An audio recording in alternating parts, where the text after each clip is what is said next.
வணக்கம்.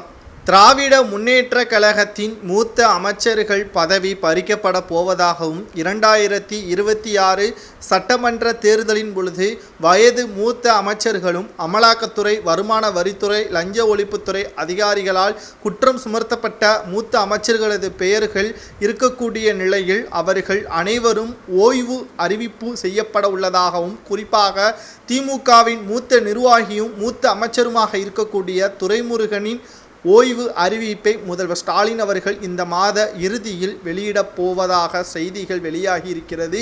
கட்சிக்கும் இனி அவர் ஆலோசனை வழங்கக்கூடிய பொறுப்பில்தான் இருப்பாரே தவிர பதவியில் இனி இருக்க மாட்டார். அனைத்து அதிகாரங்களும் உதயநிதி ஸ்டாலின் அவர்கள் கைக்கு செல்லப் போவதாகவும், இளம் அமைச்சர்களை உருவாக்குவதற்கான ஏற்பாடுகளையும் மும்முரமாக உதயநிதி ஸ்டாலின் அவர்கள் களத்தில் இறங்கி வேலை செய்ய போவதாக செய்திகளும் தற்பொழுது வெளியாகி இருக்கிறது.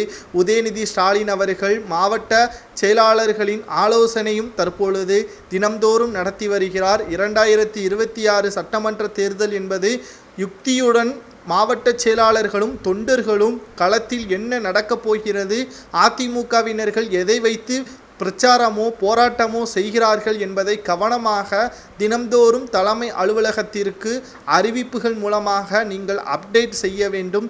மூத்த அமைச்சர்களது செயல்பாடுகளையோ அவர்களது பேச்சையோ இனி கேட்பதை குறைத்துவிட வேண்டும்.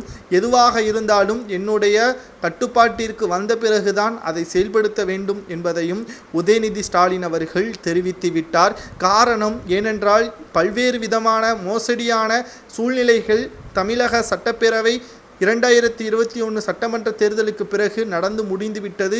மீண்டும் தமிழகத்தில் திமுக ஆட்சி வர வேண்டும் என்றால் மூத்த அமைச்சர்களது செயல்பாடுகள் சற்று குறைந்து காணப்பட வேண்டும். அவர்களது பேச்சால் தான் சர்ச்சையும் விமர்சனமும் அதிமுகவினர்களும் மற்ற கட்சியினர்களும் முன்வைத்து வருகிறார்கள். இனி துரைமுருகன் அவர்களது பேச்சை கேட்கக்கூடாது என்பதை உதயநிதி ஸ்டாலின் அவர்கள் பேசியிருப்பதாக செய்திகளும் வெளியாகி இருக்கிறது. 2026 சட்டமன்ற தேர்தலின் பொழுது காங்கிரசுடன் கூட்டணி வைப்பதும் கடினம். அவர்கள் அழுத்தம் அதிகமாக கொடுத்தால் தனித்து போட்டியிடுவதற்கும் திமுக தயாராக இருக்க வேண்டும் என்பதை மாவட்ட செயலாளர்களிடம் உதயநிதி ஸ்டாலின் அவர்கள் தெள்ளத் தெளிவாக கூறியிருக்கிறார். திராவிட முன்னேற்றக் கழகத்தில் இருந்து இனி பணி ஓய்வு என்ற அடிப்படையில் மூத்த அமைச்சர் துரைமுருகன், பொன்முடி, KN நேரு, KKS ராமச்சந்திரன் இவர்கள் கட்சியிலிருந்து ஓரம் கட்டப்படுவதாகவும், ஆலோசனை என்ற முறையில்தான் அவர்கள் இனி திராவிட முன்னேற்றக் கழகத்திற்கு தேவைப்படுவார் என்பதையும் தற்பொழுது மறைமுக பேச்சுவார்த்தை நடத்தப்பட்டு வருகிறது. இது துரைமுருகன் அவர்கள் நிச்சயமாக ஏற்றுக்கொள்வாரா என்ற ஒரு சந்தேகமும் எழுப்பப்பட்டு வருகிறது.